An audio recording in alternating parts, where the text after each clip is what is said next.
She called me from the bathroom floor. That's the part I keep coming back to, even now. Not the drive across town in November dark, not the moment I finally understood what had been happening inside my own daughter's house for years. Just the image of her sitting on cold tile in the dark, whispering into the phone so he couldn't hear her. "Dad," I sent it. 3 words. That's all she said before the line went quiet. I already knew what they meant. By the time the RCMP cruiser pulled up outside her house in Oakville, I was already inside. My son-in-law Mitchell was face down on the kitchen linoleum, left arm pinned behind his back, at an angle that made movement painful, but caused no permanent damage. He was shouting something about his rights. The 2 officers who came through the door stopped when they saw me. Not because I looked threatening, because I didn't look anything like what they expected. 64 years old, gray at the temples, reading glasses still folded in my shirt pocket, and a man twice my size not going anywhere. The younger officer kept his hand near his belt. The older one, maybe 50, studied the way I was positioned. The breathing, the body weight, the angle of control. He cleared his throat. "Sir, former service?" I looked straight ahead. CSES, retired. I didn't say anything else. I didn't need to. 3 months before that night, nobody in our family would have imagined things ending this way. Least of all Mitchell. Mitchell Harding was 37, broad shoulders, the kind of confidence that fills a room before the man himself does. He ran a mid-sized property development company out of Burlington and drove a truck that cost more than most people's first homes. When my daughter Nora brought him home the first time, he shook my hand too hard, held eye contact too long. The kind of man who treats ordinary conversation like a competition he intends to win. I tried to like him, honestly. After my wife Helen passed from a stroke 8 years ago, Nora was the person I worried about most. She'd inherited her mother's warmth, the kind that draws people in without meaning to. When she came home one Sunday afternoon smiling in a way I hadn't seen since her 20s, I told myself to be patient. Told myself I was probably just protective. Fathers usually are. My name is Leonard Ashworth. I'm 64 years old, and I live alone in a narrow 2-story house in Hamilton, Ontario, 6 blocks from the waterfront where the lake turns silver on cold mornings. Neighbors know me as the man who shovels driveways without being asked and grows tomatoes that take over the backyard every summer. The man who walks his old shepherd Mix Baxter every morning at 7, rain or shine, or frozen January sidewalks. What they don't know is the other version of me, the one that existed for 28 years before I moved into that house and started growing tomatoes. I spent most of my career in intelligence. Not the cinematic version people imagine from television. Mostly it was patience, careful observation, long stretches of sitting still while watching for the one detail that didn't fit. I worked counterintelligence through the 90s, threat assessment through most of the 2000s, cross-border operations coordination in my final years before I retired at 58. I was never the person who kicked down doors. I was the person who figured out which door needed kicking before anyone else noticed there was a problem. That skill doesn't retire when you do. You carry it in your eyes whether you want to or not. The first time something truly felt wrong with Nora's marriage was at a Canada Day barbecue at their place in Oakville. 2 summers into the marriage. Nora had spent the morning making her mother's potato salad, the version with Dijon and fresh dill that Helen used to bring to every gathering we ever attended together. She'd told me about it on the phone the week before, excited in the way she gets about small things. She set it on the table, and Mitchell glanced at it, then glanced away. "You forgot the red onion again," he said. His voice was flat, not angry, just stating something obvious to him. Nora smiled quickly. "I know. I thought maybe without. It tastes bland without it. It's not the same recipe." She didn't argue. She just nodded and moved to get more napkins, and I watched her shoulders do something small and particular. A tightening, a bracing, the way a person moves when they're expecting impact before the blow actually lands. I'd seen that in interview rooms. I'd seen it in people who'd lived a long time under pressure they couldn't name out loud. I'd never expected to see it in my own daughter at a backyard barbecue in July. After that, I paid different attention. At Thanksgiving in their home that October, Mitchell corrected Nora's story about a camping trip they'd taken in Algonquin Park. That's not what happened. You're leaving out the part where you forgot the camp stove. Small thing, said with a laugh. But the laugh was aimed at the table, not at her. At Christmas at my place in Hamilton, he made a comment about the sweater she'd chosen. Kind of casual for Christmas dinner, isn't it? She'd bought it 2 weeks before and mentioned to me how much she liked it. These things collect. That's the difficult truth about patterns. Each individual instance looks minor enough to dismiss. A person outside the relationship sees one stone. The person inside the relationship is carrying all of them. I began noticing other things. Nora stopped calling me on Sunday afternoons the way she used to. When she did call, she sounded careful, like she was measuring her words before releasing them. Twice she started saying something, and then stopped and changed the subject in a way that felt like a door closing. The evening that removed all doubt was a Saturday in early October. She'd invited me for dinner, just the two of us, while Mitchell was at a conference in Calgary. She made pasta, and we sat at the kitchen table drinking wine and talking the way we used to when she was young, and I wasn't worried about her. Then she reached across the table for the bread, and her sleeve pulled back. I didn't say anything immediately. I've learned that immediate reaction closes people down. I asked her about something else. Waited several minutes, then I said quietly, "I noticed your arm." She pulled her sleeve down without looking at me. "Nora, I bumped it moving boxes in the garage. I know what a grip bruise looks like. The shape of it. The finger placement. 28 years of work leaves you with knowledge you'd trade anything not to have. Sweetheart." I kept my voice even. "When something is actually wrong, you can tell me." She looked at her wine glass for a long moment. Then she said, "It's fine, Dad." But the word fine landed with no weight behind it, just air. That night I drove home on the 403 through light rain, and I made a decision. Not an angry decision. Anger is a reaction. This was something older, quieter, something that had been sitting in me since that July barbecue, maybe longer. When I got home, I went to the storage closet beside the furnace room. In the back, behind old tax documents and the box of Helen's things I still haven't been able to sort through, there was a waterproof case I hadn't opened in years. Inside were things from another part of my life.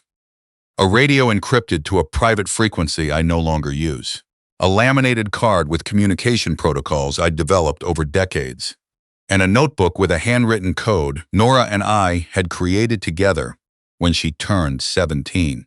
I'd taught her that year because she was starting university in Toronto, and I was doing a rotation in Ottawa, and there were long weeks when I couldn't reach her by phone.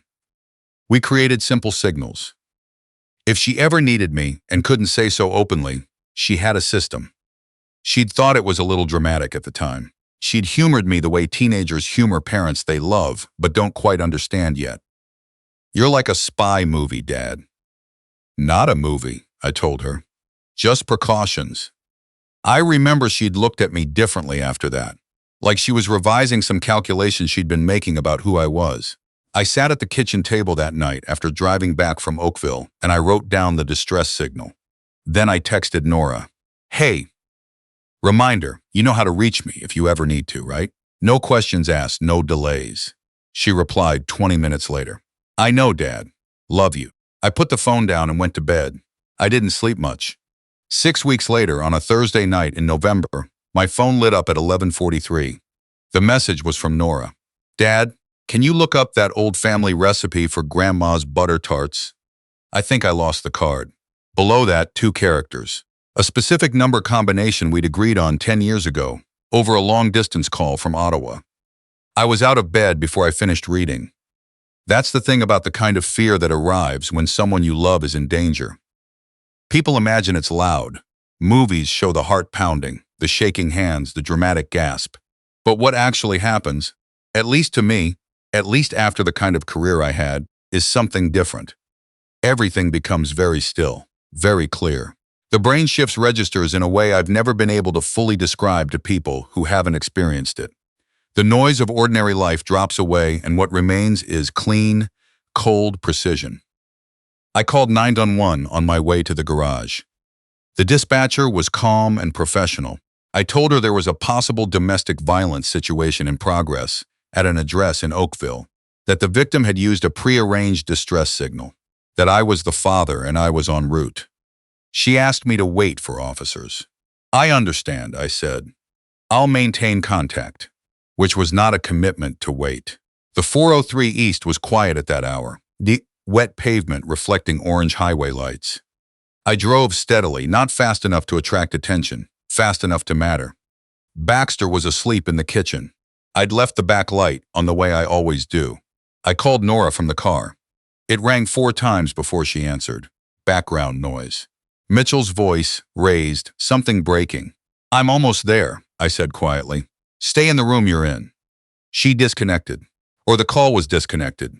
Nora's house sits on a quiet crescent in East Oakville, the kind of street with matching mailboxes and driveways that get shoveled before the snowplow comes through. At midnight on a November Thursday, it was empty and dark except for the lights blazing from every window of the main floor. I parked across the street and sat still for 12 seconds. Old habit. You observe before you enter. You let your eyes adjust and your mind catalog everything visible. The front door was closed but unlocked. I could see the handle wasn't fully seated. The living room curtains moved slightly, which meant a window was cracked somewhere. I could hear Mitchell's voice from across the street. Not words, just the cadence of someone who has stopped trying to control his own volume. I went around the side gate to the backyard. I know that house better than Mitchell realizes. I helped Nora install the gate, latch the spring after they moved in. The back door was unlocked. I entered through the kitchen. The linoleum was cold through my socks. I hadn't stopped to put on proper shoes. I moved through the kitchen and around the corner into the front hall, and I saw Nora backed against the wall near the staircase, arms crossed against her own chest, face angled down. Mitchell was standing close. Too close. The way a person stands when proximity itself is the threat. He was drunk. I could tell before I could smell it. Something shifts in the way people carry weight when they're drunk and angry. A looseness in the joints, an imprecision in the gestures. He was saying her name over and over, each time slightly louder. Nora looked up and saw me over his shoulder. Her eyes went wide, not with hope, with fear that things were about to become worse. I walked toward them. Mitchell heard my footsteps and turned. For a moment, he just stared. Then something crossed his face that I recognized from interrogation rooms. The recalibration. The rapid attempt to assess what kind of threat this was. He settled on not much of one. How did you get in here? His voice was flat. Step away from my daughter. I kept walking. He laughed. Actually laughed. Leonard. He said my name like a punchline. I think you should go back to Hamilton and let married people work out their own problems. Step away from her. He spread his arms out slightly in that gesture men make when they want to signal that they find you ridiculous. Or what? You're going to lecture me? You going to? He moved toward me, right shoulder forward, the way someone moves when they haven't been in a real confrontation in years and are running on adrenaline and alcohol and the unexamined belief that size is an argument. I've been in rooms with people far more dangerous than Mitchell Harding. One movement. That's genuinely all it was. I redirected his forward momentum, used his own weight, turned him, took him down, controlled his chest hit the floor, and I was on his back with his arms secured in under 2 seconds. Nothing broken. Nothing damaged. Just completely immobilized. He was so stunned he didn't make a sound for a full 3 seconds. Then, what the get off? Get off me. Stop moving, I said calmly. He didn't stop moving. I adjusted the angle slightly. He went very still. What is wrong with you? He said into the floor. You're insane. You're going to stay exactly as you are until the police arrive. The police. Then he heard the sirens. Nora was against the wall with both hands over her mouth. I looked at her once. You're okay, I said. Just those words. She nodded. 2 RCMP officers came through the front door. Weapons drawn, which was appropriate. I identified myself calmly.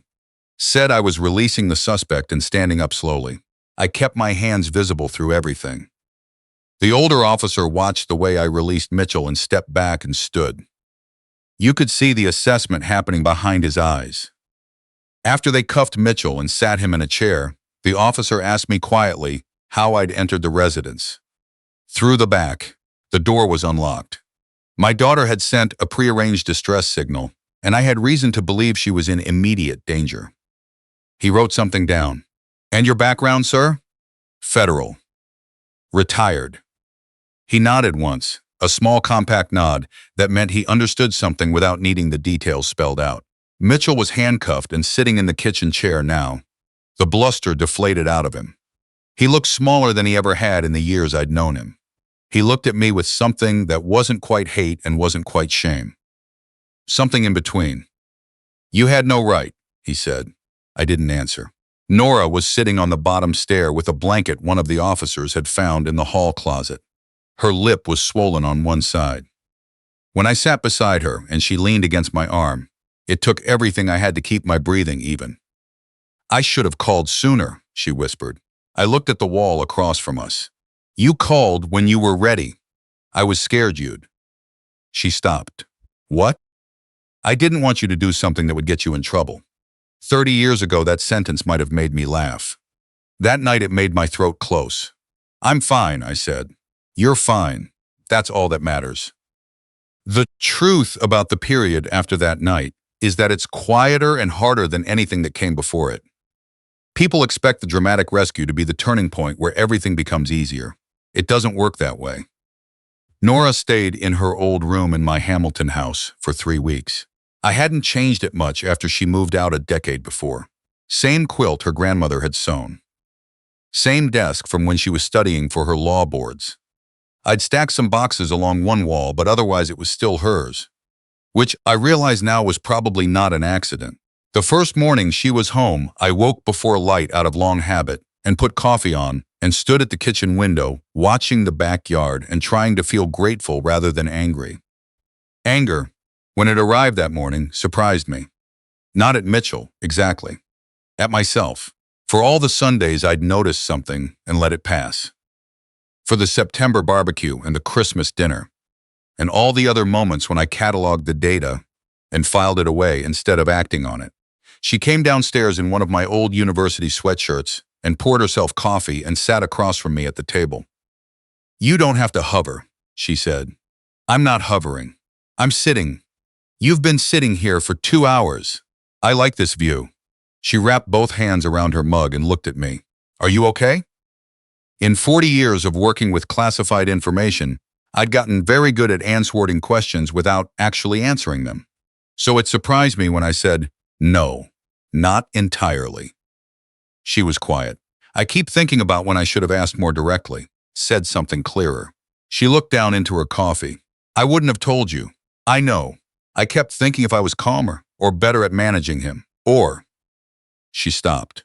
That's not how it works with men like Mitchell. I know that now. She paused. I'm a lawyer, Dad. I've worked with survivors of domestic abuse. I've explained the cycle to clients. She shook her head slowly. And then I couldn't see it when it was happening to me. There's a particular kind of shame that comes from being unable to apply your own knowledge to your own life. I recognized it. I'd watched it in other people. I hadn't expected to watch it in my daughter. The people closest to it are always the hardest for it to reach, I said. That's not a failing. That's just how it works. She didn't look convinced. She didn't look convinced for a while. The detective assigned to the case was a sharp woman named... People called her Renata. Mid-40s. The kind of thorough that comes from having seen cases fall apart on procedural details. She came to the house in Hamilton on a Wednesday afternoon, sat at my kitchen table, and went through everything methodically. When she finished, she looked at Nora. Is there anything else that might support the case? Anything documented? Nora looked at the table. There might be. She reached into her bag and set down a small digital recorder. Old model, the kind people used before phones became everything. I started recording certain conversations about 8 months ago, Nora said. I didn't know what I was going to do with them. I needed something that was true, that I could go back to, that I couldn't convince myself I'd misremembered. Renata looked at the recorder carefully. Playing the first one, she said. We listened to 45 seconds. Mitchell's voice, very clear, not yelling. That was the detail that landed hardest. Perfectly controlled, perfectly calm, the precise delivery of someone who has practiced making another person feel small. At the end of the recording, Nora heard herself saying, very quietly, "I understand." She reached over and stopped the playback. Renata made a note. "These are going to be significant." After Renata left, Nora and I sat at the table without talking for a while. Eventually, she said, "I know I should have confronted him sooner. Or left sooner." "Maybe," I said. She looked at me, surprised by the honesty. Knowing the right thing and being able to do it aren't the same thing. Fear bridges that gap in ways that are difficult to understand from the outside. I paused. I've seen it professionally for 30 years. It doesn't get easier to watch. She looked out the kitchen window at the backyard. Baxter was circling a particular patch of grass in that committed way he has before lying down. "Were you scared?" she asked. That night, I considered the question properly. Before I got there, yes, she turned back toward me. "But not when you were there. When I was there, I was working." "Is that what you call it?" "That's what it felt like." She was quiet a moment. Then she asked something I hadn't been asked in a long time. "What was it like? The work you did?" I know the general version. I don't know what it actually felt like. I thought about that. "Mostly like sitting with uncertainty and learning not to be destroyed by it," I said. "Waiting for things to come clear, watching very carefully. And then, when you finally understood what you were looking at, I stopped. Then you acted. And you tried to do it precisely, without more force than necessary, without making things worse." She looked at me for a moment. "That's kind of how you parented." I hadn't thought of it that way before. I wasn't sure if it was a criticism or an observation. "Your mother was better at the warmth," I said. "I was better at the watching." She nodded slowly. "I know." A pause. "I always knew you were paying attention, even when you weren't saying anything." "It was." She stopped. "It was one of the things that made me feel safe, actually." And then, at 64 years old, sitting at the kitchen table at 7 in the morning in Hamilton, Ontario, I came very close to crying for the first time since Helen's funeral. Mitchell's preliminary hearing was in December. Gray morning, salt-stained roads, the kind of Ontario winter day that settles into your shoulders and stays. Nora looked better than she had in weeks. Still careful in certain movements, still startling at sudden sounds, but stronger. Healing isn't a single moment. I knew that from watching people recover from different kinds of damage across my career. It moves in tides, some days full, and others much less so. Mitchell arrived with his lawyer and his parents, who looked exhausted in the way parents look when they've spent weeks having a conversation they didn't expect to be having. I made eye contact with his father briefly. He looked away first. I didn't feel anything particularly satisfying about that. Just tired. The lawyer went through his arguments. Stress, professional pressure, marriage difficulties. Then he pivoted to me, suggesting I had entered the residence unlawfully and used disproportionate force. The prosecutor played 2 minutes of Renata's compiled evidence. The photographs, the recording, the testimony from the neighbors across the crescent who had called 311 about noise twice in the past year but hadn't wanted to get involved. Then she played 15 seconds of the RCMP body cam footage from that night. Mitchell, on the floor. Nora against the wall, blood on her lip, officers speaking to her. And me standing calmly with both hands visible, giving a clear account of the sequence of events to the senior officer. The defense attorney's composure slipped slightly. Not much. Enough. When Nora was called to give a statement, she stood up slowly and straightened her jacket the way she does before she enters a courtroom. Because she's a lawyer. Because she knows how this works. And because knowing how something works doesn't make it easier to live through it yourself. She spoke for 8 minutes. Quietly at first, then with increasing steadiness. Years of small humiliations, she said. The isolation, the monitoring of her phone, the way she'd learned to scan his face when he came home to gauge what kind of evening it would be. The first time he grabbed her wrist, the progression. When she finished, the room was very still. Mitchell's mother was crying quietly into a tissue. Nora sat back down beside me. I put my hand over hers on the armrest. During the recess, the Crown prosecutor found me near the windows in the hallway. You were federal intelligence, she said. It wasn't a question. Retired. She nodded. The restraint you showed that night. She paused. Technically, you had no legal authority, but the way you handled it made it very difficult for the defense to build anything around the entry question. I wasn't thinking about the legal framework, I said. I know, but it worked in your daughter's favor. She was right, and it was worth saying out loud. The objective that night wasn't to hurt Mitchell. It was to stop what was happening and preserve the situation long enough for the proper process to take over. Those aren't the same objective, and confusing them causes damage of its own kind. The sentencing came 6 weeks after the hearing. By that time, February had arrived with the particular stubbornness that Ontario winter has in the second month. I hadn't worn my service identification in years, not since the retirement ceremony, not since Helen's funeral. But I asked Nora the night before if she wanted me to wear it. She thought about it for a moment. Would you? If it matters to you. She looked at me carefully. I think it would matter to him, seeing it, understanding what he actually had in that room with him. So I did. I don't have a dress uniform. What I had was an identification credential with service designations that civilians don't fully recognize, but law enforcement does immediately, and a small case of service commendations I've never shown anyone but Helen. When we walked into that courtroom and Mitchell saw the case in my inside pocket, his jaw set in a particular way. Not anger. Recognition. The dawning of something he should have known 2.5 years ago. The judge asked if I wished to make a statement before sentencing. I stood. I've spent close to 3 decades working in environments where misjudging a situation could cost lives, I said. In that time, I've learned something about fear, about power, about the difference between strength and the performance of strength. The courtroom was quiet. The person in that room who was strongest on the night in question, I said, wasn't me. It was my daughter. She'd been managing an impossible situation for years.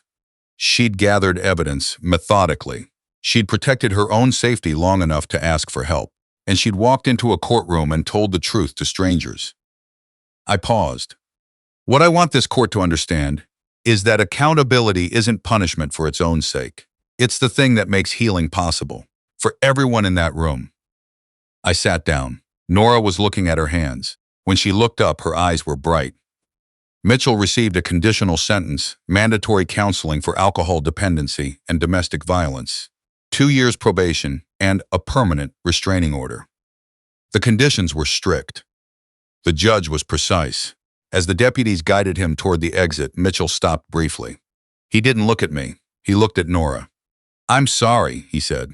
His voice was rough. I'm genuinely sorry. Nora looked at him for a long moment. She didn't answer. She didn't need to. She turned and took her coat from the back of her chair, and we walked out of the courtroom together into the February corridor. Winter doesn't break quickly in southern Ontario.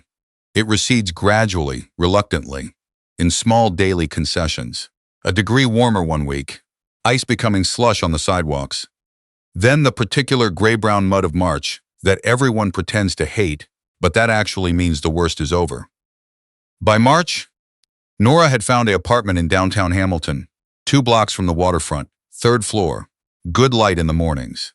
She'd started working again at the firm she'd taken leave from. Her colleagues had been kinder than she expected, which she told me in a way that suggested she'd anticipated judgment and found something else instead. She had dinner at my place on Sunday evenings. We didn't always talk about anything important. Sometimes we watched old hockey games and argued about calls the way we used to when she was in university, and still thought she understood the game better than me. Once, in late March, she asked me, "Do you think you'll ever forgive him?" I thought about it, genuinely thought about it. I think forgiveness is a thing you practice, I said, not something that arrives. She considered that. Are you practicing it? I'm trying. She nodded. That seemed like enough. I started doing something in February that I hadn't done since I was 40, and running operations from an Ottawa office. I started talking to people, specifically to a group of retired intelligence and law enforcement professionals who met every second Thursday at a Legion Hall in Stony Creek. My old colleague Jim had invited me 3 times over the past 4 years, and I'd declined each time with some excuse. I stopped declining. Turned out they spent most of their time complaining about their knees and their blood pressure and the current state of the Leafs. Very little operational discussion. A lot of dark jokes about things civilians find distressing that people in our line of work find oddly manageable. Jim looked at me one Thursday evening over terrible coffee and said, "You seem different." "Different how?" He shrugged. "Less sealed up." I thought about that on the drive home along the lake road. The water was still gray cold, but the surface had movement in it again, which meant spring was somewhere not far. Maybe he was right. Maybe something had shifted. Not healed exactly. Not resolved. Just lighter, in the way things get when you stop carrying them alone. In April, Nora brought her daughter Maeve over on a Saturday afternoon. Maeve was 8 years old and deeply committed to the project of teaching Baxter tricks he had no intention of learning. She spent 40 minutes in the backyard with him and a handful of dog biscuits, absolutely convinced she was making progress. I watched from the kitchen window. At some point, she came inside for water and stood at the counter looking at me with the directness that children have before they learn to soften things. "Mom says you're a spy," she said. "Not exactly." "She says you helped her." "She helped herself," I said. "I just showed up." Maeve thought about this with the seriousness children bring to ideas they find genuinely interesting. "Showing up counts," she said. Then she went back outside. 8 years old and already wiser than several people I've worked with at a federal level. Later that afternoon, Nora sat at the kitchen table while Maeve slept on the living room couch, with Baxter arranged improbably across her feet. We drank tea and didn't talk for a while, which is a comfortable silence, not an uneasy one. It took us a long time to build that kind of quiet between us. Years of me being better at watching than saying. "She asked me last week why we don't live with her dad anymore," Nora said. "What did you tell her?" "I told her that sometimes adults make choices that hurt people, and when that happens, the most important thing is to make sure everyone is safe." I nodded. She asked if he would make better choices. "What did you say?" I said I hope so. We sat with that for a moment. "Do you hope so?" I asked. Nora wrapped both hands around her mug. "I hope he becomes someone Maeve can know safely someday." That's probably the most honest answer. That seemed right to me. There's something I've thought about since that April afternoon. Something I didn't fully understand when I was young and working in rooms where the stakes were geopolitical, where the costs were measured in international relationships and the security of whole populations. I thought I understood what it meant to protect something, what it cost, and what it was worth. It turns out I didn't know yet, not fully. Protecting a country is a long-distance relationship. You believe in the idea of the people you're serving. You rarely see their faces.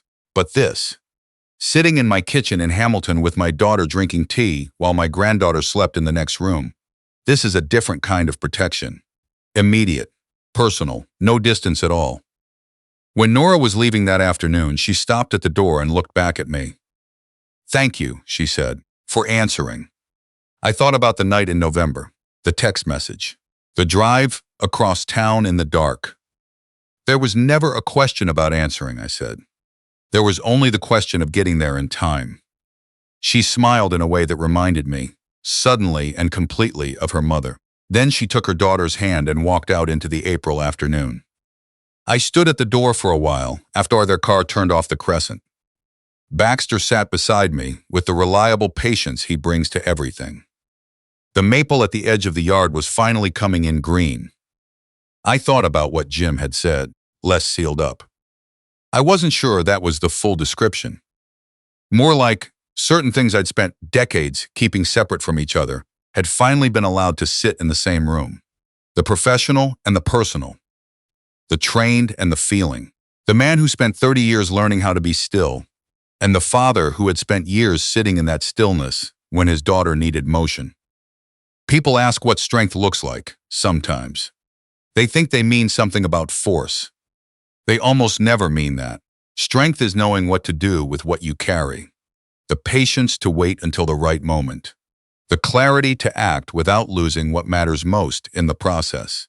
and sometimes at the end of a long life doing difficult things. Strength is just standing in a doorway in Hamilton, Ontario, watching the maples come in green, grateful that when the phone lit up at 11:43 on a November night, you were awake to answer it.